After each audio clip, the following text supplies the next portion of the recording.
গুৱাহাটী বিশ্ববিদ্যালয় পৰীক্ষাসমূহৰ নিয়ন্ত্ৰক ধ্ৰুৱজ্যোতি চৌধুৰী ছাৰৰ মৃত্যু গুৱাহাটী বিশ্ববিদ্যালয়ৰ কাৰণে এক অপূৰণীয় ক্ষতি। ব্যক্তিগতভাৱেও আমি এগৰাকী আমাৰ শুভাকাংক্ষী আমাৰ অভিভাৱক হেৰুৱাইছোঁ। ছাৰৰ মৃত্যুত গভীৰ শোক প্ৰকাশ কৰিছোঁ আৰু তেখেতৰ শোকসন্তপ্ত পৰিয়ালবৰ্গলৈ সমবেদনা জ্ঞাপন কৰিছোঁ।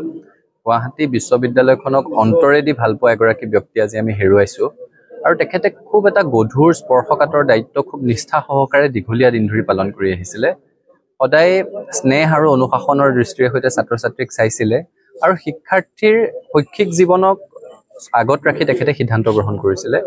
ছাৰৰ মৃত্যু গুৱাহাটী বিশ্ববিদ্যালয়ৰ কাৰণে এক অপূৰণীয় ক্ষতি আৰু ব্যক্তিগতভাৱে ছাৰ আমাৰো শুভাকাংক্ষী আছিলে, ছাত্ৰ সন্থাৰ অভিভাৱক স্বৰূপ আছিলে।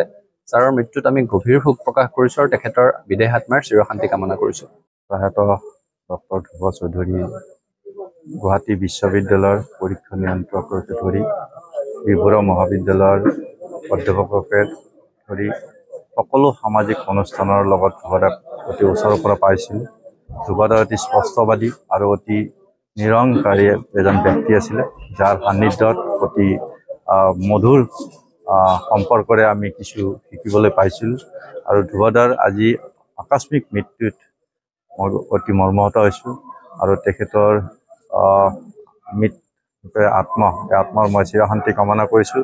ধ্ৰুৱদা হাজো অঞ্চল বা ৰামদিয়া অঞ্চলৰে নহয়, সমগ্ৰ অসমৰে শিক্ষা জগতৰ এটা অপৰিহাৰ্য। জুবিন গাৰ্গৰ গীতসমূহৰ ওপৰত আধাৰিত গানে কি আনে নামৰ এটা সুন্দৰ অনুষ্ঠান আপোনালোকৰ ওচৰলৈ আহি আছে অতি শীঘ্ৰে। অহা 15 আগষ্টৰ পৰা ধেমাজিৰ পৰা প্ৰথম অডিশ্যন আৰম্ভ হ'ব আৰু সেই অডিশ্যনৰ যোগেদি বিভিন্ন কণ্ঠশিল্পীসকলে যিসকলে এই অনুষ্ঠানত যোগদান কৰিব বিচাৰে তেওঁলোকে এই অডিশ্যনৰ যোগেদি আগবাঢ়ি আহক আৰু জুবিন গাৰ্গৰ বহুত ভাল লগা গান আমি সদায় শুনি আহোঁ।